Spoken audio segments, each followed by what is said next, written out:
ಹರೇ ರಾಮ. ಕರುಣ ರಸದ ಕೋಡಿ ಬರಿವ ಕಟಾಕ್ಷದ ಪರತತ್ವ ವರೂಪ ವಾಲಾಪದ ವರ ಪುಣ್ಯಮಯ ಶರೀರದ ನಿರಾಭಾರಿ ಗುರುವಿರಲಿ ಎನ್ನ ಮಾನಸದಿ. ಆ ಸದ್ಗುರುವಿರಲಿ ಎನ್ನ ಮಾನಸದಿ.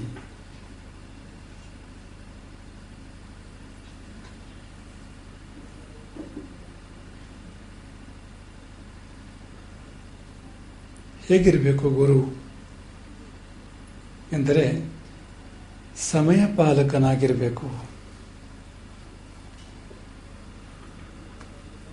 ಸಮಯ ಪಾಲಕ ಎಂದರೆ ಅದಕ್ಕೆ ನಾವು ಅಂದ್ಕೊಂಡಿದ್ದಕ್ಕಿಂತ ಬೇರೆ ಅರ್ಥ ಇದೆ.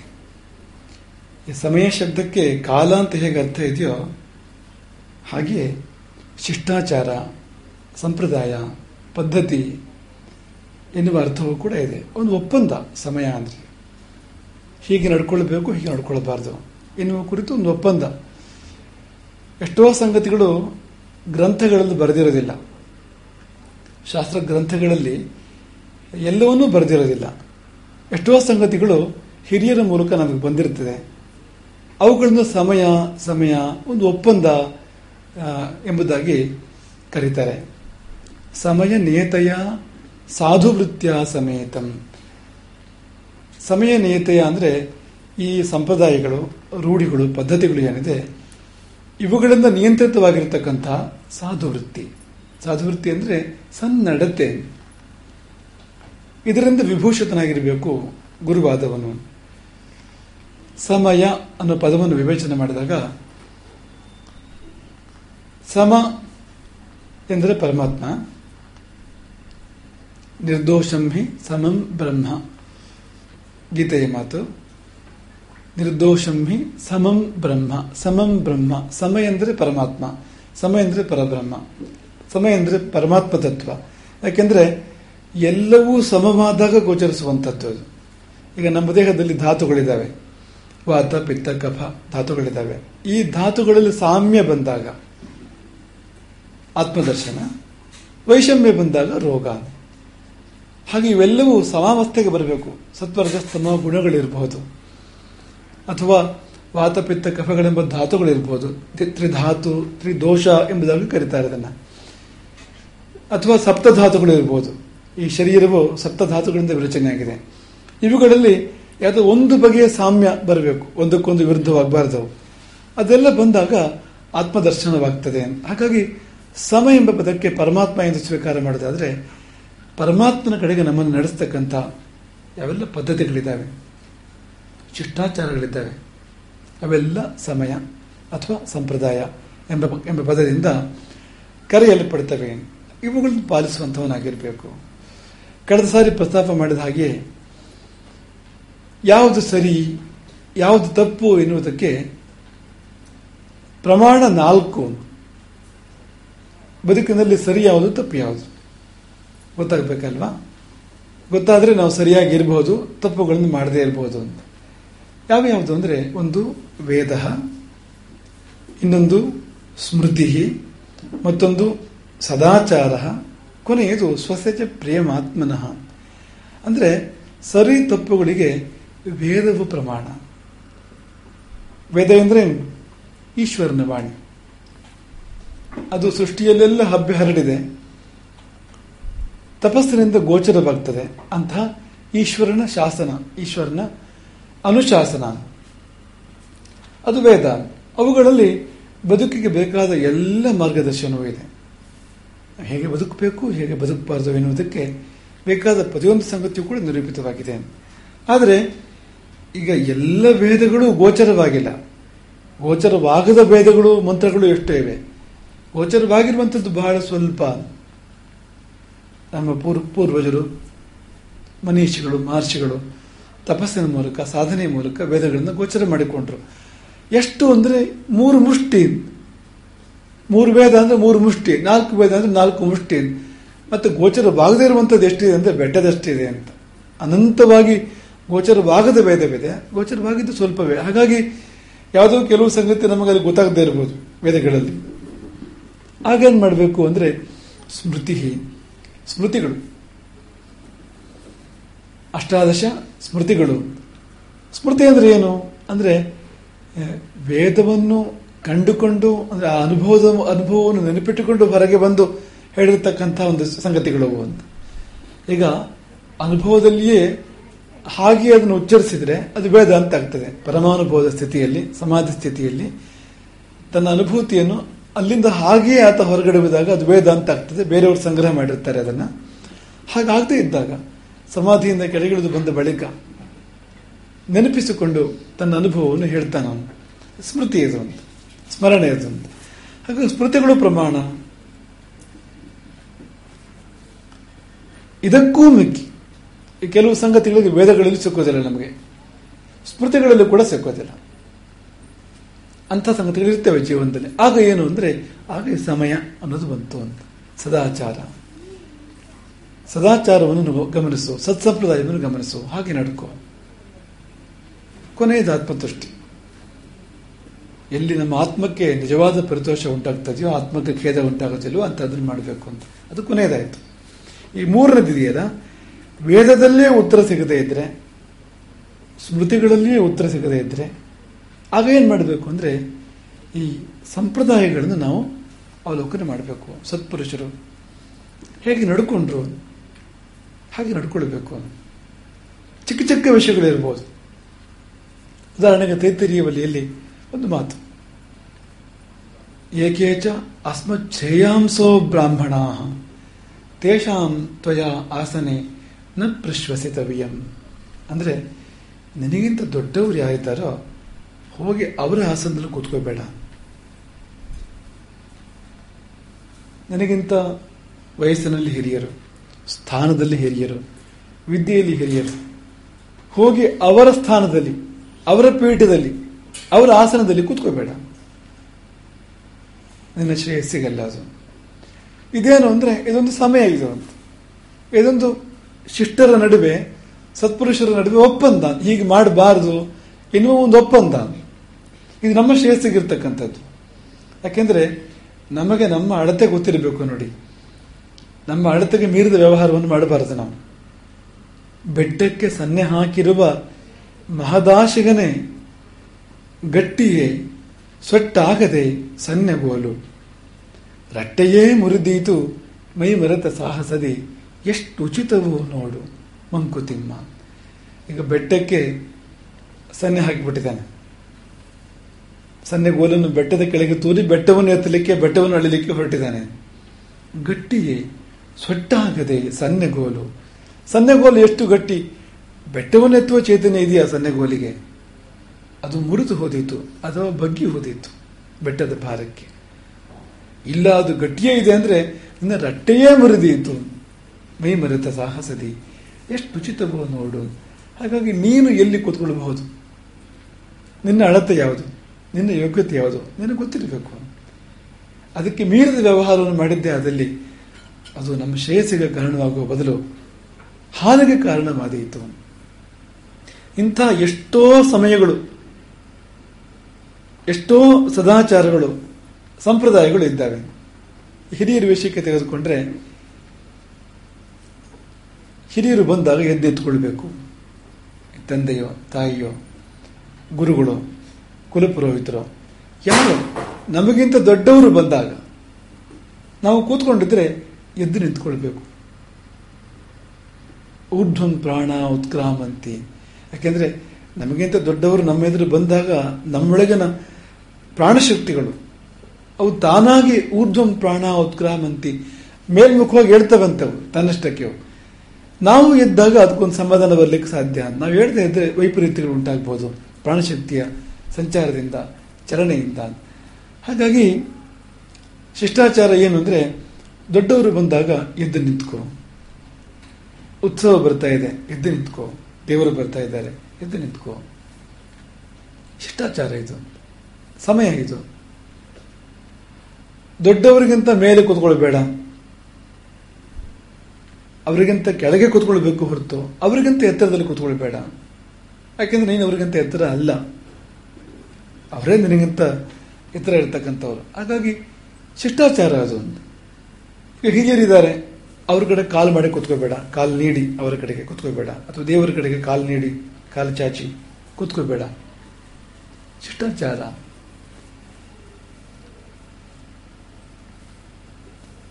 ಕೂದಲನ್ನು ಹೇಗೆ ನಾವು ಇಟ್ಕೊಳ್ಬೇಕು, ಕಟ್ಟಿಕೊಳ್ಬೇಕು ಎನ್ನುವ ಬಗ್ಗೆ ಶಿಷ್ಟಾಚಾರಗಳಿದ್ದಾವೆ. ಪಾಲನೆ ಮಾಡಬೇಕು ಅದನ್ನು. ವಸ್ತ್ರ ಸಂಹಿತೆ ಇದೆ, ವಸ್ತ್ರಗಳನ್ನು ಹೇಗೆ ಉಟ್ಕೋಬೇಕು, ಹೇಗೆ ಉಟ್ಕೋಬಾರದು ಎನ್ನುವ ಬಗ್ಗೆ ಶಿಷ್ಟಾಚಾರ ಇದೆ, ಪಾಲಿಸಬೇಕು ಆ ಶಿಷ್ಟಾಚಾರವನ್ನು. ಈಗ ಒಂದೊಂದು ಸಂಗತಿಯಲ್ಲಿಯೂ, ಈಗ ಆಹಾರ ಯಾವಾಗ ತೆಗೆದುಕೊಳ್ಬೇಕು, ಎಷ್ಟು ತೆಗೆದುಕೊಳ್ಬೇಕು, ಹೇಗೆ ತೆಗೆದುಕೊಳ್ಬೇಕು, ಎಲ್ಲವೂ ಶಾಸ್ತ್ರದಲ್ಲಿ ಬರೆದೇ ಇರ್ಬೋದು, ಯಾವುದೋ ಕೆಲವೊಂದು ಬರೆದಿರ್ಬೋದು. ಉಳಿದವುಗಳ ಬಗ್ಗೆ ಶಿಷ್ಟಾಚಾರ ಇದೆ, ರೂಢಿ ಇದೆ, ಸಂಪ್ರದಾಯ ಇದೆ, ಪಾಲಿಸಬೇಕು ಅದನ್ನು. ಒಂದು ವೇಳೆ ಅರ್ಥ ಗೊತ್ತಿಲ್ಲದೆ ಇದ್ರೂ ಕೂಡ ಪಾಲಿಸಬೇಕು. ಯಾಕೆಂದ್ರೆ ಅರ್ಥ ಮುಂದೆ ಗೊತ್ತಾಗ್ಬೋದು, ಅದಕ್ಕಿಂತ ಮುಂಚೆ ಅನರ್ಥ ಮಾಡ್ಕೋಬಾರದು ನಾವು ಅಂತ. ಹಾಗಾಗಿ ಅರ್ಥ ತಿಳಿಯದಿದ್ರೆ ತಿಳ್ಕೊ, ಆದರೆ ಪಾಲನೆ ಮಾಡೋದು ಮಾತ್ರ ಅವಶ್ಯವಾಗಿ ಮಾಡೋದು. ಈಗ ಎಲ್ಲವೂ ನಮಗೆ ಗೊತ್ತಾಗೇ ಪಾಲನೆ ಮಾಡಬೇಕು ಅಂತಿಲ್ವಲ್ಲ. ಈಗ ವಿಜ್ಞಾನದಲ್ಲಿ ಕೂಡ ಎಷ್ಟೋ ಸಂಗತಿಗಳನ್ನ ಹೇಳ್ತಾರೆ, ಹೀಗೆ ಮಾಡಬೇಕು, ಹೀಗೆ ಮಾಡಬಾರದು ಅಂತ. ಪೂರ್ತಿ ನಾವು MBBS ಮಾಡಿಯೇ ಮಾಡ್ಲಿಕ್ಕೆ ಸಾಧ್ಯವಾದನಲ್ಲ ಅವೆಲ್ಲವನ್ನು ಕೂಡ ಇಲ್ಲ ತಾನೆ. ಡಾಕ್ಟರ್ ಹೇಳ್ತಾರೆ ಈ ತರ ಮಾಡಿ, ಈ ತರ ಮಾಡಬೇಡಿ ಅಂತ. ನಾವು ಪಾಲನೆ ಮಾಡ್ತೇವೆ ಅದನ್ನ. ಯಾಕೆಂದ್ರೆ ನಮಗೆ ತಿಳಿಯದಿದ್ರು ಡಾಕ್ಟರ್ಗೆ ಗೊತ್ತಿದೆ ಅದು ಸಾಕು ಅಂತ. ಹಾಗೆ ನಮಗೆ ಗೊತ್ತಿಲ್ಲ ಇದ್ರೂ ಕೂಡ ಋಷಿ ಮಹರ್ಷಿಗಳಿಗೆ ಗೊತ್ತಿದೆ ಅದು, ಆ ಪದ್ಧತಿಯನ್ನು ತಂದವರಿಗೆ ಗೊತ್ತಿದೆ. ಹಾಗೆ ನಾವು ಪಾಲನೆ ಮಾಡೋಣ, ಆದರೆ ಅರ್ಥ ತಿಳ್ಕೊಳ್ಳೋಣ, ಅದು ಬಹಳ ಒಳ್ಳೆಯದು. ಅದರ ಮರ್ಮವನ್ನು, ತಾತ್ಪರ್ಯವನ್ನು, ಪ್ರಯೋಜನವನ್ನು ತಿಳ್ಕೊಳ್ಳೋಣ. ಹಾಗಂತ ತಿಳ್ಕೊಳ್ಳುವವರೆಗೆ ನಾವು ಪಾಲನೆ ಮಾಡದೇ ಇರೋದು ಸರಿಯಲ್ಲ ಅಂತ.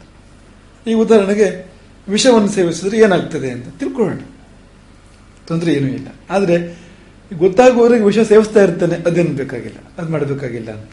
ಅದು ಯಾರ್ಯಾರೋ ವಿಷ ಸೇವಿಸಿ ಏನೇನೋ ಆಗಿದೆ, ಅದು ಸಮಾಜದಲ್ಲಿ ಗೊತ್ತಾಗಿದೆ, ಅದು ಏನಾಗ್ತದೆ ವಿಷ ಸೇವನೆ ಮಾಡಿದ್ರೆ ಅಂತ. ನಾವು ವಿಷಯವನ್ನು ಸೇವಿಸಿಯೇ ಅದನ್ನ ತಿಳ್ಕೊಳ್ಬೇಕು ಅಂತ ಇಲ್ಲ, ಬೆಂಕಿಗೆ ಕೈ ಹಾಕಿ ತಿಳ್ಕೊಳ್ಬೇಕು ಅಂತಿಲ್ಲ, ಅದು ಸುಡ್ತದೋ ಇಲ್ವೋ ಎನ್ನುವುದನ್ನು ಕೈ ಹಾಕಿ ತಿಳ್ಕೊಳ್ಬೇಕಾ? ಅದು ಬಂದಿದೆ, ಲೋಕಾರೂಢಿಯಾಗಿ ಬಂದಿದೆ, ಗೊತ್ತಿದೆ ಅದು ಅಂತ. ಹಾಗಾಗಿ ನಾವು ಅದನ್ನು ಪಾಲನೆ ಮಾಡಬೇಕು. ಸಾಧ್ಯ ಆದರೆ ಹಿರಿಯರ ಮೂಲಕ, ಗ್ರಂಥಗಳ ಮೂಲಕ ತಿಳ್ಕೊಳ್ಳೋಣ. ಅದು ಗೊತ್ತಾದ್ರೆ ಸಂತೋಷವೇ, ಆದರೆ ಗೊತ್ತಾಗದ ಮಾತ್ರಕ್ಕೆ ನಾವು ಪಾಲನೆ ಮಾಡದೇ ಇರುವಂಥದ್ದು, ಶಿಷ್ಟಾಚಾರಗಳನ್ನು ಮೀರುವಂಥದ್ದು ಸರಿಯಲ್ಲ. ಹಾಗಾಗಿ ಸಮಯ ನೀತೆಯ ಸಾಧುವೃತ್ಯ ಸಮೇತಂ, ಸಮಯ ಅದನ್ನು ಪಾಲನೆ ಮಾಡು, ಶಿಷ್ಟಾಚಾರ ಅದನ್ನು ಪಾಲನೆ ಮಾಡು, ಅದೇ ಸಾಧುವೃತ್ತಿ, ಅದೇ ಸಚ್ಛೀಲ, ಸತ್ಪುರುಷ ಸ್ವಭಾವ. ಕಳೆದ ಬಾರಿ ನಾವು ಒಂದು ಕಗ್ಗವನ್ನು ಹೇಳಿದ್ದು, ಪುನಃ ನೆನಪು ಮಾಡ್ಕೊಳ್ತೇವೆ ಈ ಬಾರಿ ಅದೇ ಕಗ್ಗವನ್ನು. ಕೆಲವು ಬಾರಿ ಏನಾಗ್ತದೆ ಅಂದರೆ ಕಂದಾಚಾರ, ಶಿಷ್ಟಾಚಾರ, ಗೊಡ್ಡು ಸಂಪ್ರದಾಯ ಹೀಗೆಲ್ಲ ಪದಗಳನ್ನು ಬಳಸಿ ಅವುಗಳನ್ನೆಲ್ಲ ಬಿಟ್ಟು ಹಾಕಿ ಉಚ್ಚೃಂಖಲವಾಗಿ ನಮಗೆ ಬೇಕಾದ ಹಾಗೆ, ಅಂದರೆ ಮನಸ್ಸಿಗೆ ತೋಚದ ಹಾಗೆ ನಾವು ನಡ್ಕೊಳ್ಳುವಂಥದ್ದನ್ನು ನೋಡ್ತೇವೆ ಸಮಾಜದಲ್ಲಿ. ಹಾಗೆ ನಡ್ಕೊಳ್ಳೋದಕ್ಕೆ ಲೈಸೆನ್ಸ್ ಎಲ್ಲಿಂದ ಸಿಗ್ತದೆ ಅಂದರೆ ಅದು ಹೀಗೆ ಅಂದ್ಬಿಟ್ರಾಯ್ತು, ಅದು ಗೊಡ್ಡು ಸಂಪ್ರದಾಯ, ಅದು ಕಂದಾಚಾರ ತಂದುಬಿಟ್ರಾಯ್ತು ಎನ್ನುವುದಕ್ಕೆ ಉತ್ತರ ಈ ಕಗ್ಗದಲ್ಲಿದೆ. ಬಹಳ ಚೆನ್ನಾಗಿದೆ ಕಗ್ಗ ಅದು. ಸಿಂಧುವನು ಹಿಮಗಿರಿಗೆ ಹಿಂದಿರುಗಿ ಬೇರೊಂದು ಚಂದದಲ್ಲಿ ಪರಿದು ಬಾರೆಂದಾಣತಿಪೆಯ. ಸಿಂಧುವನು ಹಿಮಗಿರಿಗೆ ಹಿಂದಿರುಗಿ ಬೇರೊಂದು ಚಂದದಲ್ಲಿ ಪರಿದು ಬಾರೆಂದಾಣತಿಪೆಯ. ನದಿ ಹರಿದು ಬರ್ತಾ ಇದೆ. ಸಿಂಧು ಎಂದರೆ ನದಿ. ಅದು ಗಂಗೋತ್ರಿಯಿಂದಲೋ ಯಮುನೋತ್ರಿಯಿಂದಲೋ ಎಲ್ಲಿಂದಲೋ ಗಿರಿ ಶಿಖರದಿಂದ ಹರಿದು ಬರ್ತಾ ಇದೆ. ಅದು ಬೇರೆ ಬೇರೆ ಊರುಗಳನ್ನು ಸೇರಿ, ಊರುಗಳನ್ನು ದಾಟಿ ಹೋಗಿ ಸಮುದ್ರವನ್ನು ಸೇರುತ್ತದೆ. ತನ್ನದೇ ಆದ ಪಥ ಇದೆ, ಅದಕ್ಕೆ ತನ್ನದೇ ಆದ ರೀತಿ ಇದೆ. ಈಗ ಗಂಗೆ ಬಿಳಿ, ಯಮುನೆ ಕಪ್ಪು, ಕಾರಣ ಪಾತ್ರ.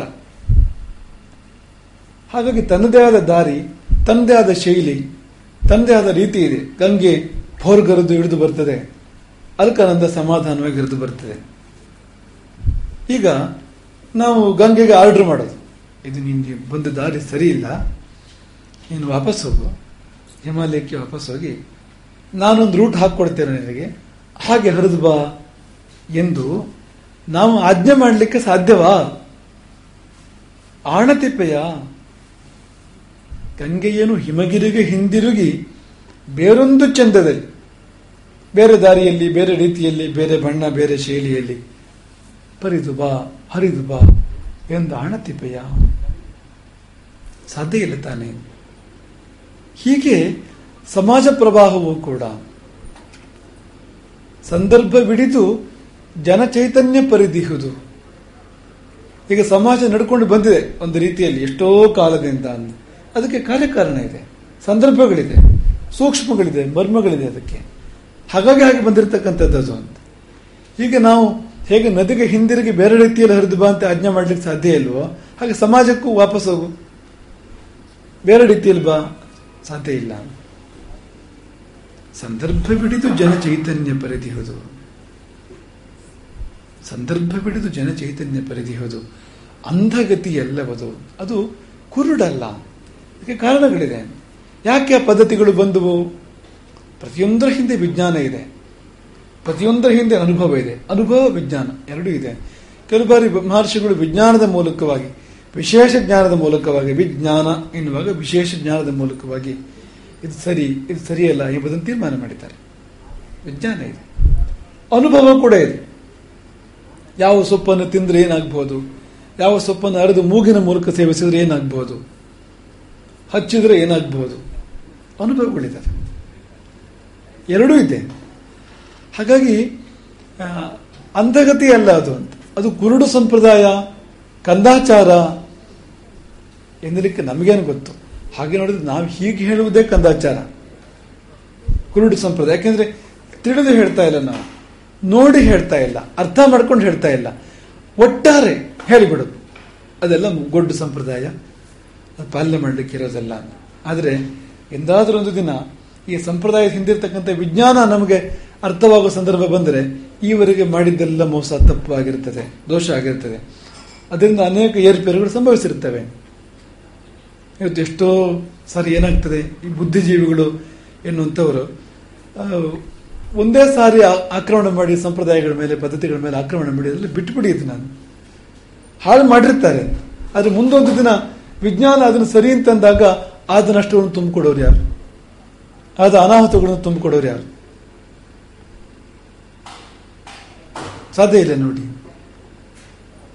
ಈಗ ಜೇನುತುಪ್ಪ ಮತ್ತು ತುಪ್ಪವನ್ನು ಸಮ ಪ್ರಮಾಣದಲ್ಲಿ ಸೇರಿಸಬಾರದು. ಸೇರಿಸಿದ್ರೆ ವಿಷ, ಅದು ಸುಮ್ಮನೆ ಬಂದಿರಲಾರದು ಮಾತು. ಅದು ವಿಷ ಅಂದ್ರೆ ವಿಷಮತೆ, ವೈಷಮ್ಯವನ್ನು ಯಾವುದು ಉಂಟು ಮಾಡ್ತದೋ ಅದೇ ವಿಷ ಅಂತ. ಹಾಗೆ ಹೇಳುವಾಗ ಅದು ಉಂಟು ಮಾಡುವ ವಿಷಮತೆ, ವೈಷಮ್ಯವನ್ನು ಕಂಡೇ ಹೇಳಿರ್ಬೋದು. ಹೆಸರಿಗೆ ಹಾಲು ಸೇರಿಸಬೇಡ, ಹೆಸರು ಬೆಳೆಗೆ ಹಾಲು ಸೇರಿಸಬೇಡ, ಕಾರಣ ಇದ್ದು ಬಂದಿರ್ತದೆ, ಅನುಭವ ವಿಜ್ಞಾನದಿಂದ ಬಂದಿರ್ತದೆ ಅದು ಅಂತ. ಅವೆಲ್ಲ ಈ ಸಮಯಕ್ಕೆ ಸೇರಿರ್ತಕ್ಕಂಥವು. ಹೀಗೆ ನಡ್ಕೊಳ್ಬೇಕು, ಹೀಗೆ ನಡ್ಕೊಳ್ಬಾರ್ದು ಅಂತ. ಒಂದು ಪ್ರಾತಃ ಕಾಲ ಎದ್ರೆ ರಾತ್ರಿ ಮಲಗುವವರೆಗೆ, ಮಲಗಿದ ಮೇಲೆಯೂ ಕೂಡ, ಬಾಲ್ಯದಿಂದ ಮುಪ್ಪಿನವರೆಗೂ ಕೂಡ ಬೇರೆ ಬೇರೆ ಸಂದರ್ಭಗಳಲ್ಲಿ, ಬೇರೆ ಬೇರೆ ಕಾಲಘಟ್ಟದಲ್ಲಿ ಸಮಯಗಳು, ಶಿಷ್ಟಾಚಾರಗಳು ಇದ್ದಾವೆ. ಹಾಗಾಗಿ ಗುರುವಾದವನು ಇವನ್ನು ಪಾಲನೆ ಮಾಡದೇ ಇದ್ರೆ, ಒಂದು ವೇಳೆ ಗುರುವಿಗೆ ಅಗತ್ಯವೇ ಇಲ್ಲದೆ ಇರ್ಬೋದು. ಎಷ್ಟು ಬಾರಿ ಗುರು ಬ್ರಹ್ಮಜ್ಞ ಆದಾಗ, ಅವಧೂತನಾದಾಗ, ಅಥವಾ ಗುರು ಪರಿಪೂರ್ಣನಾದಾಗ ಅವನಿಗೆ ಅವುಗಳ ಅಗತ್ಯ ಇಲ್ಲದೆ ಇರ್ಬೋದು. ಹೊಳೆ ದಾಟಿದ ಮೇಲೆ ದೋಣಿ ಬೇಕಾಗೋದಿಲ್ಲ, ಮೇಲೆ ಹತ್ತಿದ ಮೇಲೆ ಏಣಿ ಬೇಕಾಗೋದಿಲ್ಲ. ಹಾಗೆ ಎಷ್ಟು ಬಾರಿ ಗುರುವಾದವನಿಗೆ ಬೇಕಾಗದೇ ಇರ್ಬೋದು. ಅದು ಆದರೂ ಪಾಲನೆ ಮಾಡಬೇಕು. ಯಾಕೆಂದ್ರೆ ಉಳಿದವರು ದಾರಿ ತಪ್ಪುತ್ತಾರೆ. ಗುರುವಾದವನು ಸ್ವತಃ ಆಚರಣೆ ಮಾಡದೇ ಇದ್ದಾಗ ಅದೇ ಹಾದಿಯನ್ನು ಶಿಷ್ಯರು ಅನುಸರಿಸಿದರೆ ಗುರುವಿಗೆ ತೊಂದರೆ ಏನೂ ಇಲ್ಲ. ಯಾಕೆಂದ್ರೆ ಗುರುವಿಗೆ ಕಾರ್ಯ ಆಗಿ ಹೋಗಿದೆ, ಅಗತ್ಯ ಏನೂ ಇಲ್ಲ. ಆದರೆ ಶಿಷ್ಯರು ಹಾಗಲ್ವಲ್ಲ.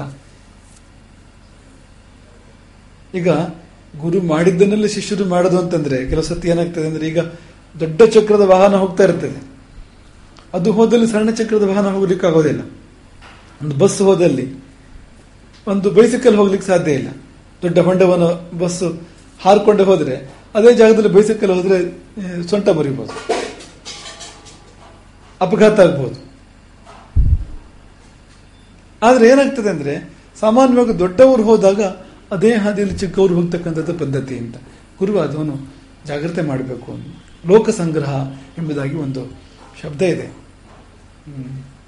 ಲೋಕ ಸಂಗ್ರಹಕ್ಕಾಗಿ ಗೀತಾಚಾರ್ಯನು ಕೂಡ ಅದನ್ನು ಹೇಳ್ತಾನೆ. ಕೃಷ್ಣ, ನನಗೇನು ಬೇಕಾಗಿಲ್ಲ ಅಂತ ಹೇಳ್ತಾನೆ ಕೃಷ್ಣ. ಯಾಕೆಂದ್ರೆ ಯಾವ ಶಾಸ್ತ್ರದ ಅಗತ್ಯವೂ ನನಗಿಲ್ಲ, ಯಾವ ಧರ್ಮಾಚರಣೆಯೂ ಬೇಡ. ಯಾಕೆಂದ್ರೆ ಧರ್ಮಾಚರಣೆಯನ್ನು ಮಾಡಿ ಯಾರನ್ನು ಸೇರಬೇಕೋ ಅದೇ ನಾನಾಗಿದ್ದೇನೆ ಅಂತ. ಧರ್ಮಾಚರಣೆಯು ಭಗವಂತನನ್ನು ಸೇರುವ ಸಲುವಾಗಿ, ಪರಮಾತ್ಮನೊಡನೆ ಒಂದಾಗುವ ಸಲುವಾಗಿ ಅದೇ ನಾನಾಗಿದ್ದೇನೆ ಎಂದ ಮೇಲೆ ಇವು ಯಾವೂ ಬೇಡ ನನಗೆ. ಆದರೆ ನಾ ಎಲ್ಲವನ್ನೂ ಪಾಲನೆ ಮಾಡ್ತೇನೆ, ಪ್ರತಿಯೊಂದು ಧರ್ಮಾಚರಣೆಯನ್ನು ಕರ್ಮಾಚರಣೆಯನ್ನು ಅನುಸರಿಸ್ತೇನೆ. ಯಾಕೆ ಅಂದ್ರೆ ಲೋಕ ಸಂಗ್ರಹಕ್ಕಾಗಿ, ಲೋಕ ಸಂಗ್ರಹಾರ್ಥ. ಹಾಗಾದ್ರೆ ಏನು ಅಂದ್ರೆ ನನ್ನನ್ನು ಬೇರೆಯವರು ಅನುಸರಿಸ್ತಾರೆ, ಹಾಗಾಗಿ ನನಗೆ ಬೇಕಾಗದೇ ಇದ್ರೂ ಕೂಡ ನಾನು ಏನೋ ಮಾಡಿದ್ರೆ ಅದನ್ನು ಬೇರೆಯವರು ಅನುಸರಿಸಿ ಅವ್ರು ಹಾಳಾಗ್ಬಿಡ್ತಾರೆ. ಹಾಗಾಗಿ ಈ ಸಮಯಗಳನ್ನು, ಈ ಸಂಪ್ರದಾಯಗಳನ್ನು ನಾನು ಕೂಡ ಪಾಲನೆ ಮಾಡ್ತೇನೆ, ಪಾಲನೆ ಮಾಡದೇ ಇರೋದಿಲ್ಲ ಎಂಬುದಾಗಿ ಕೃಷ್ಣ ಹೇಳ್ತಾನೆ. ದೊಡ್ಡವರ ಮಾರ್ಗವನ್ನು ಚಿಕ್ಕವರು ಅನುಸರಿಸ್ತಾರೆ. ಹಾಗಾಗಿ ಗುರುವಾದವನು ಸಮಯ ನಿಯತೆಯ ಸಾಧುವೃತ್ಯ ಸಮೇತಂ, ಈ ಎಲ್ಲ ಶಿಷ್ಟಾಚಾರಗಳನ್ನು ಪಾಲನೆ ಮಾಡಬೇಕು. ಎಷ್ಟು ಚೆನ್ನಾಗಿದೆ ನೋಡಿ ಅಂತ. ಇವುಗಳನ್ನ ಪಾಲನೆ ಮಾಡಿದರೆ ನೀವು ಪರಮಾತ್ಮನನ್ನು ಸೇರ್ತೀರಿ, ನಿಮ್ಮನ್ನು ಕರ್ಕೊಂಡು ಹೋಗ್ತದೆ ಅದು ಪರಮಾತ್ಮನ ಕಡೆಗೆ. ಸಮಯ ಅನ್ಬೇಕಾದ್ರೆ ಯಾ ಅಂದ್ರೆ ಯಾ ಪ್ರಾಪಣೆ ಅಂತ, ಆ ಧಾತುವಿಗೆ ತಲುಪಿಸುವುದು ಎಂಬುದಾಗಿ ಅರ್ಥ. ಸಮ ಅಂದ್ರೆ ಪರಮಾತ್ಮ, ಪರಮಾತ್ಮನ ಕಡೆಗೆ ಪರಮಾತ್ಮನನ್ನು ತಲುಪಿಸ್ತೇವೆ. ಈ ಎಲ್ಲ ರೂಢಿಗಳು ಪದ್ಧತಿಗಳು ನಾವು ಯಾವುದನ್ನ ಬಿಟ್ಟು ಬಿಟ್ಟಿದ್ದೇವೆ ಇವತ್ತು, ಯಾವುದ್ರ ಬಗ್ಗೆ ನಾವು ಗೌರವ ಇಟ್ಕೊಂಡಿದ್ವಿ ಇವತ್ತು. ಈ ಸಮಯಗಳಲ್ಲಿ ಅಥವಾ ಈ ಪದ್ಧತಿಗಳಲ್ಲಿ ಹೆಚ್ಚಿನದು ಬಿಟ್ಟು ಹೋಗಿದ್ದೇವೆ. ಮಾಡಿದ್ರು ಸರಿಯಾಗಿ ಮಾಡೋದಿಲ್ಲ, ಏನೋ ಒಂದು ಕಾಟಾಚಾರಕ್ಕೆ ಮಾಡುತ್ತೇವೆ. ಒಂದು ಶಬ್ದ ಹೋಗ್ಬಿಟ್ಟಿದೆ ನೋಡಿ, ಶಾಸ್ತ್ರಕ್ಕೆ ಮಾಡೋದು ಅಂತ. ಶಾಸ್ತ್ರಕ್ಕೆ ಮಾಡೋದು, ಶಾಸ್ತ್ರ ಇದೆ ಅಂತ ಮಾಡೋದು ಅಂತ, ಮಾಡಿದಾಗ ಮಾಡೋದು ಅಂತ, ಅರೆ ಬರೆ ಮಾಡೋದು, ಸರಿಯಾಗಿ ಮಾಡದೇ ಇರೋದಕ್ಕೆ ಶಾಸ್ತ್ರಕ್ಕೆ ಮಾಡೋದು ಅಂತ. ಶಾಸ್ತ್ರಕ್ಕೆ ಮಾಡೋದು ಅಂದ್ರೆ ಸರಿಯಾಗಿ ಮಾಡಬೇಕು. ಶಾಸ್ತ್ರ ಅಂದ್ರೆ ಏನು? ಅದು ಕೂಡ ವಿಜ್ಞಾನ ಅಂತ. ಈಗ ವಿಜ್ಞಾನದಲ್ಲಿ ಲ್ಯಾಬೊರೇಟರಿಗಳಲ್ಲಿ ಪ್ರಯೋಗಗಳನ್ನು ಮಾಡ್ತಾರಲ್ಲ, ಅದು ಅಷ್ಟೇ ಹೊತ್ತು ಮಾಡಬೇಕು, ಅದನ್ನೇ ಸೇರಿಸಬೇಕು. ವ್ಯತ್ಯಾಸ ಆದ್ರೆ ಆ ರಿಸಲ್ಟ್ ಬರೋದಿಲ್ಲ ಅಂತ. ಹಾಗೆ ಮಾಡದೇ ಇದ್ರೆ ಆ ರಿಸಲ್ಟ್ ಬರೋದಿಲ್ಲ ನೋಡಿ ಅಂತ. ಶಾಸ್ತ್ರ ಅಂದ್ರೆ ಅದು ಅಂತ, ಅದು ವಿಜ್ಞಾನ ಅದು ಅಂತ. ಹಾಗೆ ಪರಿಪೂರ್ಣ ಮಾಡದೇ ಇದ್ರೆ ಆ ಫಲ ಬರೋದಿಲ್ಲ ಅಂತ. ಇವತ್ತು ಏನಾಗ್ತದೆ ಅಂದ್ರೆ ನಾವು ಸರಿಯಾಗಿ ಮಾಡಿರೋದಿಲ್ಲ, ಶಾಸ್ತ್ರಕ್ಕೆ ಮಾಡೋದು ಅನ್ನೋ ಹೆಸರಲ್ಲಿ ಏನೇನೋ ಮಾಡಿರ್ತೇವೆ, ಫಲ ಮಾತ್ರ ನಿರೀಕ್ಷೆ ಮಾಡ್ತೇವೆ, ಆ ಫಲ ಪೂರ್ತಿ ಬರಬೇಕು ಅಂತ. ಫಲ ಬರೋದಾದ್ರೂ ಕೂಡ ಹೇಗೆ? ಹಾಗಾಗಿ ಹಾಗಲ್ಲದೆ ವ್ಯವಸ್ಥಿತವಾಗಿ ಗುರುವಾದವನ್ನು ಆಚರಣೆ ಮಾಡಿದಾಗ ಶಿಷ್ಯರು ಕೂಡ ಅದನ್ನು ಆಚರಣೆ ಮಾಡ್ತಾರೆ. ಶಿಷ್ಯರು ತನ್ಮೂಲಕವಾಗಿ ಶ್ರೇಯಸ್ಸನ್ನು ಸಾಧನೆ ಮಾಡ್ತಾರೆ. ಅವರು ಪರಮಾತ್ಮನನ್ನ ತಲುಪಲಿಕ್ಕೆ ಇದು ಕಾರಣವಾಗ್ತದೆ ಎಂಬ ಕಾರಣಕ್ಕೆ ಈ ಒಂದು ಪದ್ಧತಿ, ಈ ಒಂದು ವಾಕ್ಯವನ್ನು ಹೇಳಿದ್ರು. ಸಮಯ ನಿಯತೆಯ ಸಾಧುವೃತ್ಯ ಸಮೇತಂ, ಎಲ್ಲ ಶಿಷ್ಟಾಚಾರಗಳನ್ನು ಅನುಸರಿಸುವವನಾಗಿರ್ಬೇಕು, ಪಾಲಿಸುವವನಾಗಿರ್ಬೇಕು. ಸಮಯ ಪಾಲಕ ಅಂದ್ರೆ ಈ ಅರ್ಥದಲ್ಲಿ ಸಮಯ ಪಾಲಕನಾಗಿರ್ಬೇಕು. ಮುಂದಿನದು ಡಂಭಾಸೂಯಾದಿ ಮುಕ್ತಂ. ಡಂಭ ಮತ್ತು ಅಸೂಯೆ ಇದೆರಡನ್ನು ಬಿಡಬೇಕು.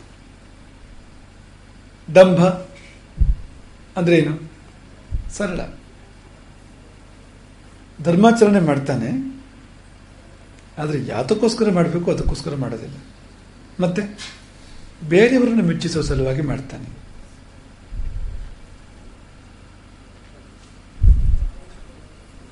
ಧರ್ಮಕ್ಕಾಗಿ ಅಲ್ಲ, ತೋರಿಕೆಗಾಗಿ. ಅದೇ ಡಂಭ ಅಂದ್ರೆ. ಯಾವುದನ್ನಾದ್ರೂ ನಾವು ನಿಜಾರ್ಥದಲ್ಲಿ ಮಾಡಬೇಕು ಹೊರತು ತೋರಿಕೆಗಾಗಿ ಮಾಡಬಾರದು.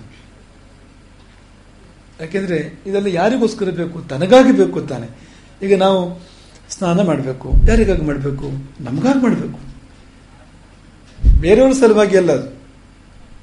ಯಾಕೆಂದ್ರೆ ಸ್ನಾನ ಮಾಡ್ತಿದ್ದಂತೆ ಅಂತರ್ಬಾಹ್ಯ ಶುದ್ಧಿ ಉಂಟಾಗ್ತದೆ ಅಂತ. ಬಾಹ್ಯ ಶುದ್ಧಿ ಮಾತ್ರವಲ್ಲ, ಒಂದು ಪ್ರಮಾಣದಲ್ಲಿ ಅಂತಃಶುದ್ಧಿ ಕೂಡ ಉಂಟಾಗ್ತದೆ ಸ್ನಾನದಿಂದ. ಹಾಗಾಗಿ ಶುದ್ಧಿ ಯಾರಿಗೋಸ್ಕರವಾಗಿ? ತನಗೋಸ್ಕರವಾಗಿ. ಈಗ ಊಟ ಮಾಡಬೇಕು, ಯಾರಿಗೋಸ್ಕರ ಮಾಡಬೇಕು? ತನಗೋಸ್ಕರ ಮಾಡಬೇಕು. ಈ ನೋಡಿ, ಈ ಭಾಗ ಇದೆಯಲ್ಲ, ಈ ಬೆರಳಿಂದ ಹೊರತಾಗಿರ್ತಕ್ಕಂಥ ಅಂಗೈ ಭಾಗ ಇದೆಯಲ್ಲ, ಅಂಗೈ ಅಂತ ಹೇಳ್ತೇವಲ್ಲ, ಇದನ್ನು ಅಮೃತ ಅಂತ ಕರೀತಾರೆ. ಈ ಭಾಗ ಅಮೃತ ಅಂತ. ಇದು ತಗುಲ್ಬೇಕಂತ ಅನ್ನಕ್ಕೆ ಊಟ ಮಾಡುವಾಗ. ಈ ಭಾಗ ಇದೆಯಲ್ಲ, ಬೆರಳಿನ ಹಿಂದಿನ ಭಾಗ ಇದೆಯಲ್ಲ, ಹಸ್ತ ಅಂತ ಕರಿತೇವೆ, ಅಂಗೈ ಅಂತ ಕರಿತೇವೆ. ಇದು ತಗುಲಿದ್ರೆ ಇದು ಅಮೃತ, ಇದು ಆಹಾರ ಕೂಡ ಅಮೃತ ಆಗ್ತದೆ ಅಂತ, ಇದು ತಗುಲಿದಾಗ ಅಂತ. ನಾವು ಹೇಗೆ ಊಟ ಮಾಡ್ತೇವೆ? ಖಂಡಿತವಾಗಿಯೂ ಅದು ತಗುಲದೆ ಇದ್ದಾಗ ಬೆರಳು ತುದಿಯಿಂದ ಊಟ ಮಾಡ್ತೇವೆ ನಾವು. ಯಾಕೆ ಹಾಗೆ ಮಾಡ್ತೇವೆ ಅಂದ್ರೆ ಬೇರೆಯವ್ರು ಏನು ಅನ್ಕೊಳ್ತಾರ ಅಂತ. ಮುಖ್ಯ ಕಾರಣ ಏನು ಅಂದ್ರೆ ನಾವು ಇದನ್ನು ಹೇಳಿದ ನಂತರವೂ ಕೂಡ ನಿಮಗೆ ಅದನ್ನು ಪಾಲನೆ ಮಾಡಲಿಕ್ಕೆ ಸುಲಭ ಇಲ್ಲ, ಕಷ್ಟ ಉಂಟು. ಮೊದಲೆಲ್ಲ ಹೇಗಿತ್ತು ಅಂತ ಇಡೀ ಕೈಯಿಂದ ಕಾಣಿಸ್ತಾ ಇದ್ರು. ಹಳೆ ಜನಗಳ ಕಾಲದಲ್ಲಿ ಹೇಗಿತ್ತು ಅಂತ ಹೀಗೆ ಊಟ ಮಾಡ್ತಾ ಇದ್ರು, ಸ್ಪೂನಲ್ಲಿ ಊಟ ಮಾಡ್ತಾ ಇದ್ರು. ಅವರು ಸ್ಪೂನಲ್ಲಿ ಮಾಡ್ತಾ ಇರಲಿಲ್ಲ, ಕೈಯಲ್ಲೇ ಮಾಡ್ತಾ ಇದ್ರು. ಅವರು ಇಡೀ ಕೈಯಿಂದ ಮಾಡ್ತಾ ಇದ್ರು, ಸಂಪೂರ್ಣ ಕೈ ಬಳಸಿ ಮಾಡ್ತಾ ಇದ್ರು. ಯಾಕೆ ಮಾಡ್ತಾ ಇದ್ರು ಅಂದ್ರೆ ಒಂದು ಸರಿಯಾಗಿ ಕಲಿಸಲಿಕ್ಕೂ ಸಾಧ್ಯ ಹಾಗೆ ಬಳಸಿದ್ದಾಗ. ಇನ್ನೊಂದೇನು ಅಂದ್ರೆ ಈ ಅಮೃತದ ಸ್ಪರ್ಶ ಆಗ್ತದೆ ಅಂತ, ಅನ್ನ ಕೂಡ ಅಮೃತ ಆಗ್ತದೆ ಅಂತ.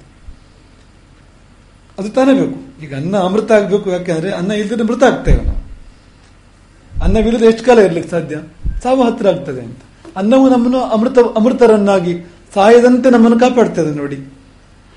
ಹಾಗಾಗಿ ಅಮೃತತ್ವ ಬಯಸ್ತಕ್ಕಂಥವ್ರು ಹೀಗೆ ಮಾಡಬೇಕು ಅಂತ. ಇದು ಸುಮ್ಮನೆ ಮಾತು, ಒಂದು ರೂಢಿಗೆ ಹೇಳ್ತಾ ಇದ್ದಷ್ಟೇ, ಮಾತಿಗೆ ಹೇಳ್ತಾ ಇರೋದಷ್ಟೇ. ಈ ಉದಾಹರಣೆಗೆ ನಮ್ಮ ಎಷ್ಟು ಆಚರಣೆಗಳು ಬದಲಾಗಲಿಕ್ಕೆ ಮುಖ್ಯ ಕಾರಣ ಏನು ಅಂತ ತೋರಿಕೆ ಅಂತ. ಏನು ಅನ್ಕೊಳ್ತಾರೆ ಬೇರೆಯವರು ಬೇಕಾರಣಕ್ಕೆ ಎಷ್ಟು ಪದ್ಧತಿಗಳು ಕೂಡ ಹಾಳಾಗಿದ್ದಾವೆ. ಹಾಗಾಗಿ ಈ ಡಂಭವನ್ನು ಬಿಡಬೇಕು. ಬಿಡು ಬಾಹ್ಯದಲ್ಲಿ ಡಂಭವ. ಈ ಡಂಭ ಅನ್ನೋದು ಬಾಹ್ಯಕ್ಕೆ ಸಂಬಂಧಪಟ್ಟಿರ್ತಕ್ಕಂಥದ್ದು, ತನಗಾಗಿ ಅಲ್ಲ, ಬೇರೆಯವರಿಗಾಗಿ ಅಂತ. ಇದಕ್ಕೆ ಒಂದು ಹೀನೋಪಮೆ ಕೊಟ್ಟಿದ್ದಾರೆ. ಹೀನೋಪಮೆ ಅಂದ್ರೆ ಆತ್ಮ ಸಂಸ್ಕೃತ್ಯ ಪರೋಪಕರಣೀಕೃತ. ವೇಶ್ಯೆ ಅಲಂಕಾರ ಮಾಡ್ಕೊಳ್ತಾಳೆ, ಅದು ತನಗೋಸ್ಕರ ಅಲ್ಲ ಅದು ಅಂತ.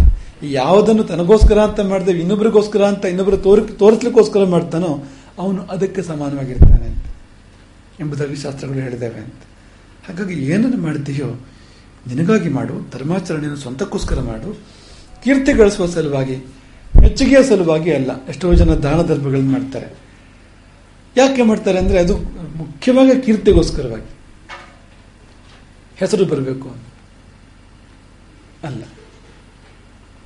ಬಲಗೈಯಲ್ಲಿ ಕೊಟ್ಟಿದ್ದು ಎಡಗೈಗೆ ಗೊತ್ತಾಗದಂತೆ ಮಾಡು ಅಂತ. ಯಾಕೆಂದ್ರೆ ಕೀರ್ತಿ ಅದು ತಪ್ಪು ಅಂತಲ್ಲ, ಆದ್ರೆ ಅಲ್ಲೇ ಹೋಯ್ತು ಪುಣ್ಯ ಅಂತ. ನಾವು ಯಾವಾಗ ಹೆಸರಿಗೋಸ್ಕರ ಮಾಡಿದ್ವೋ ಅದನ್ನು ಎತ್ತಿ ತುಂಬಾ ಆಡಿದಾಗ ಪುಣ್ಯ ಅಲ್ಲೇ ಹೋಗ್ಬಿಡ್ತದೆ ಅಂತೆ. ಪಾಪವಾದ್ರೂ ಪುಣ್ಯವಾದ್ರೂ ಎತ್ತಿ ಆಡಿದಾಗ ಹೋಗ್ಬಿಡ್ತದೆ ಅಂತ.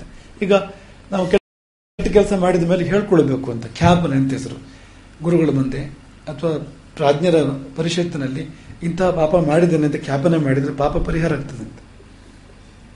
ಕ್ರಿಶ್ಚಿಯನ್ರಲ್ಲೂ ಇದೆ ನೋಡಿ ಪದ್ಧತಿ. ಅದು ಭಾನುವಾರ ಹೋಗಿ ಅವರು ಹೇಳ್ಕೊಡ್ತಾರೆ ಅದನ್ನಂತ. ಅದು ಒಳ್ಳೆ ಪದ್ಧತಿ. ಅದು ಯಾವ ಮತ ಆಗಲಿ ಯಾವ ಸಂಪ್ರದಾಯ ಆಗಲಿ ಒಳ್ಳೆದನ್ನು ಅಭಿನಂದಿಸಬೇಕು ಅಂತ. ನಮ್ಮಲ್ಲಿ ಅದಕ್ಕೆ ಖ್ಯಾಪನೆ ಎಂಬುದಾಗಿ ಹೆಸರು. ಪರಿಷತ್ತಿನಲ್ಲಿ ಅಂದ್ರೆ ಪ್ರಾಜ್ಞರ ಪರಿಷತ್ತಿನಲ್ಲಿ ಹೋಗಿ ತನ್ನ ಪಾಪವನ್ನು ಹೇಳ್ಕೊಳ್ಬೇಕು ಅಂತ ಪರಿಹಾರ ಆಗ್ತದೆ ಅದು ಅಂತ, ಆ ಪಾಪ ಅಂತ. ಹಾಗೆ ಪುಣ್ಯವೂ ಕೂಡ ನೀವು ಹೇಳ್ಕೊಂಡ್ರೆ ಅದು ಪರಿಹಾರ ಆಗ್ತದೆ ಅದು ಅಂತ. ಪರಿಹಾರ ಅಂದ್ರೆ ಹೋಗ್ಬಿಡ್ತದೆ ಅದು ಅಂತ, ಇರೋದಿಲ್ಲ ಅದು ಅಂತ. ಹಾಗಾಗಿ ಹಳೆ ಸಂಪ್ರದಾಯ ಹೇಗೆ ಅಂದ್ರೆ ಹೇಳ್ಕೊಳ್ಬೇಡ, ಅದನ್ನ ಯಾರಾದ್ರೂ ಹೇಳಿದ್ರು ಕೂಡ ಬೇಡ ಬೇಡ ಬೇಡ ಸಾಕು ಅಂತ ಹೇಳುವ ಪದ್ಧತಿ ಇದೆ ನೋಡಿ ಅಂತ. ಹೆಚ್ಚಿಗೆ ಹೇಳ್ಬೇಡಿ ಅಂತ ಮುಜುಗರ ಪಡ್ಕೊಳ್ತಕ್ಕಂಥ ಅಭ್ಯಾಸ ಇದೆ. ಅದು ಒಳ್ಳೆ ಅಭ್ಯಾಸ ಅದು ಅಂತ. ಯಾಕೆಂದ್ರೆ ಹೇಳಿಬಿಟ್ರೆ ಆ ಪುಣ್ಯ ಹೋಗ್ಬಿಡ್ತದೆ ಅಂತ. ಪುಣ್ಯದ ಒಂದು ದೊಡ್ಡ ಅಂಶವೇ ಹೋಗ್ಬಿಡ್ತದೆ ಅದರಲ್ಲಿ ಅಂತ. ಜಾಸ್ತಿ ಹೇಳ್ಕೊಂಡ್ರೆ ಪೂರ್ತಿ ಹೋಗ್ತದೆ, ಮತ್ತೆ ಪುಣ್ಯ ಏನು ಉಳಿಯೋದೇ ಸಂಪೂರ್ಣ ಹೋಗ್ತದೆ. ಹಾಗಾಗಿ ತೋರಿಕೆಗೋಸ್ಕರವಾಗಿ ಏನನ್ನು ಕೂಡ ಮಾಡಬಾರದು, ಮೆಚ್ಚಿಸುವ ಸಲುವಾಗಿ ಮಾಡಬಾರದು. ಗುರುವಾದವನಂತೂ ಶಿಷ್ಯನನ್ನು ಮೆಚ್ಚಿಸುವ ಸಲುವಾಗಿ ಯಾವ ಕಾರ್ಯವೂ ಇಲ್ಲ, ಯಾವ ಕಾರ್ಯಕ್ರಮವೂ ಇಲ್ಲ. ಯಾವುದು ಸರಿಯೋ ಅದನ್ನು ಮಾಡು, ಶಿಷ್ಯನ ಮುಂದೆ ಕೂಡ ಹಾಗಿರು ಅಂತ. ಹೇಗಿರ್ಬೇಕು ಹಾಗಿರು. ಮೆಚ್ಚಿಸುವ ಸಲುವಾಗಿ, ತೋರಿಕೆ ಸಲುವಾಗಿ ಅಲ್ಲ. ತೋರಿಕೆ ಸಲುವಾಗಿ ಆದಾಗ ಏನಾಗ್ತದೆ ಅಂದ್ರೆ ಶಿಷ್ಯ ಕಣ್ಮರೆಯಾದಾಗ ಗುರು ತಪ್ಪನ್ನು ಮಾಡ್ತಾನೆ, ಶಿಷ್ಯನ ಮುಂದೆ ಭವ್ಯವಾಗಿರ್ತಾನೆ. ಹೀಗಾದಾಗ ಟೊಳ್ಳಾಗಿಬಿಡ್ತದೆ ಅದಂತ. ಒಳಗಡೆ ಏನೂ ಇಲ್ಲ, ಹೊರಗಡೆ ಮಾತ್ರ ತೋರಿಕೆ ಮಾತ್ರ ಅದು ಅಂತ. ಒಳಗೆ ಖಾಲಿ ಅದು. ಹುಲಿ ಮ್ಯೂಸಿಯಂ ಅಲ್ಲಿ ಇರ್ತದಲ್ಲ, ಜೂದಲ್ಲ, ಮ್ಯೂಸಿಯಂ ಅಲ್ಲಿರೋ ಹುಲಿ ಇರ್ತದಲ್ಲ, ಒಳಗೆ ಏನೂ ಇಲ್ಲ ಅದಕ್ಕೆ. ಹುಲಿಯ ಗೊಂಬೆ ಮಾತ್ರ ಅದು ಅಂತ. ಒಳಗೆ ಟೊಳ್ಳು, ಏನ್ ಪ್ರಯೋಜನ? ಈಗ ತಿಂದುಂಡು ವ್ಯಾಯಾಮ ಮಾಡಿ ಮೈ ಬರಬೇಕು, ನಮಗೆ ಎಷ್ಟು ಬರಬೇಕು ಅಷ್ಟು ಬರಬೇಕು, ಎಷ್ಟೆಷ್ಟು ಅಲ್ಲ. ಊದುಕೊಂಡು ಕೂಡ ಮೈ ಬರ್ಬೋದು ಅಂತ. ಏನಾದ್ರೂ ಹೆಚ್ಚು ಕಡಿಮೆ ಆಗಿ ತಿಂದಿದ್ದು ಕುಡಿದಿದ್ದು ಮಾಡಿದ್ದು ಹೆಚ್ಚು ಕಡಿಮೆ ಆಗಿ ಇಡೀ ಮೈ ಊದಿಕೊಂಡ್ರೆ ಎಷ್ಟು ದಷ್ಟಪುಷ್ಟವಾಗಿದ್ದಾನೆ, ಚೆನ್ನಾಗಿದ್ದಾನೆ ಅಂತ ಹೇಳಕ್ ಸಾಧ್ಯವಾ? ಮಗು ಏನೋ ಹೆಚ್ಚು ಕಡಿಮೆ ಆಗಿ ಊದಿಕೊಂಡ್ರೆ ತೋರಿಕೆ ಮಾತ್ರ ಅದು ಅಂತ. ಒಳಗೆ ಟೊಳ್ಳು, ಒಳಗೆ ಸಮಸ್ಯೆ ಇದೆ, ಒಳಗೆ ದೋಷ ಇದೆ ಅಂತ. ಹಾಗೆ ಯಾರು ದಂಭಕ್ಕೋಸ್ಕರವಾಗಿ, ದಂಭಕ್ಕೆ ಒಳಗಾಗಿ ಈ ಪುಣ್ಯ ಕರ್ಮಗಳನ್ನು ಮಾಡ್ತಾ ಇರ್ತಾನೋ ಅವನು ಪುಣ್ಯ ಸಂಪಾದನೆ ಮಾಡ್ತಾ ಇರೋದಿಲ್ಲ, ದೋಷ ಸಂಪಾದನೆ ಮಾಡ್ತಾ ಇರ್ತಾನೆ. ಹಾಗಾಗಿ ಪುಣ್ಯ ಕರ್ಮ ಎಷ್ಟು ಮುಖ್ಯವೋ ಅಷ್ಟೇ ಚೂರು ಹೆಚ್ಚು ಮುಖ್ಯ ಉದ್ದೇಶ ಶುದ್ಧಿ ಇತ್ತು. ಯಾವ ಕಾರಣಕ್ಕೋಸ್ಕರ ಮಾಡ್ತಾ ಇದೀಯ ನೀನು? ಆತ್ಮಾರ್ಥವಾಗಿ ಮಾಡ್ತಾ ಇದೀಯಾ ಅಥವಾ ಹೆಸರಿಗೋಸ್ಕರ ಮಾಡ್ತಾ ಇದೆಯೋ, ಕೀರ್ತಿಗೋಸ್ಕರ ಮಾಡ್ತಾ ಇದೆಯೋ? ಕೀರ್ತಿಗೋಸ್ಕರ ಮಾಡಬೇಡ, ಆತ್ಮಾರ್ಥವಾಗಿ ಅಂತರಾತ್ಮಕ್ಕೋಸ್ಕರವಾಗಿ ಮಾಡು ಎಂಬ ಸಲುವಾಗಿ ಈ ಮಾತು ಡಂಬ ಅಸೂಯಾದಿ ಮುಕ್ತಂ ಎಂಬ ಮಾತು ಬಹಳ ನಮಗೆ ಮುಖ್ಯವಾಗಿರ್ತಕ್ಕಂಥದ್ದು. ಈ ಎರಡು ಸಂಗತಿಯನ್ನು ಇವತ್ತು ಪ್ರಸ್ತಾಪ ಮಾಡಿರ್ತಕ್ಕಂಥದ್ದು ಇದೆಯಲ್ಲ, ಒಂದು ಬಂದಿರುವ ಪದ್ಧತಿಗಳನ್ನು ಪಾಲನೆ ಮಾಡು, ನಿನಗೆ ಅರ್ಥವಾಗದಿದ್ರೂ ಪಾಲನೆ ಮಾಡು, ಸಾಧ್ಯವಾದರೆ ಅರ್ಥ ಮಾಡ್ಕೊಳ್ಳಿಕ್ಕೆ ಪ್ರಯತ್ನ ಪಡು. ಅರ್ಥ ಮಾಡ್ಕೊಂಡು ಮಾಡಿದರೆ ತುಂಬ ಹೆಚ್ಚು ನಿನಗೆ ಫಲ ಇದೆ, ಪುಣ್ಯ ಇದೆ. ಅದೊಂದೇ ಮಾಡಿದ್ರೂ ಸಾಕು. ಹಿಂದಿನಿಂದ ಬಂದ ಪದ್ಧತಿಗಳನ್ನು ಹಾಗೆ ಪಾಲನೆ ಮಾಡಿದರೂ ಅವನು ಹೋಗಿ ಪರಮಾತ್ಮನನ್ನು ಸೇರ್ತಾನೆ, ಬದುಕಿನ ಪರಮ ಲಕ್ಷ್ಯವನ್ನು ತಲುಪ್ತಾನೆ, ಜೀವನ ಸಾರ್ಥಕ ಮಾಡ್ಕೊಳ್ತಾನೆ ಎಂಬುದು ಒಂದು. ಇನ್ನೊಂದು, ಏನನ್ನು ತೋರಿಕೆಗೋಸ್ಕರ ಮಾಡಬೇಡ, ಬಿಡು ಬಾಹ್ಯದೊಳು ಡಂಭವ, ಮಾನಸದೊಳು ಎಡೆಬಿಡದಿರು ಶಂಭುವ. ಮನದೊಳು ವಂಚಿಸಿ ಹೊರಗೇನೆ ಕೀರ್ತಿಯ ಪಡೆದರೆ ಶಿವನಿನ ಒಲಿಮನೆ ಮರುಳೇ. ಜಗಕಂಜಿ ನಡೆದರೆ ಏನುಂಟು ಲೋಕದಿ, ಮನಕಂಜಿ ನಡಕೊಂಬುದೇ ಚಂದ. ಜನರೇನು ಬಲ್ಲರು ಒಳಗಾಗೋ ಕೃತ್ಯವ, ಮನವರಿಯದ ಕಳ್ಳತನವಿಲ್ಲವಯ್ಯ. ಜನರು ಮೆಚ್ಚುತ್ತೆ ನಿನ್ನ ಕೈಲಾಸ ಕೊಯ್ವರೆ, ಜನ ಮೆಚ್ಚದಿರೆ ಶಿವ ಬಿಡುತ್ತಿಹನೆ. ಶಿವ ಬಿಟ್ಬಿಡ್ತಾನ. ಕೀರ್ತಿ ಸಂಪಾದನೆ ಆಗಿಲ್ಲ, ಲೋಕ ಮೆಚ್ಚಿಲ್ಲ ಅನ್ನೋ ಕಾರಣಕ್ಕೆ ಶಿವ ಕೈ ಬಿಡ್ತಾನ? ಖಂಡಿತವಾಗಿಯೂ ಇಲ್ಲ.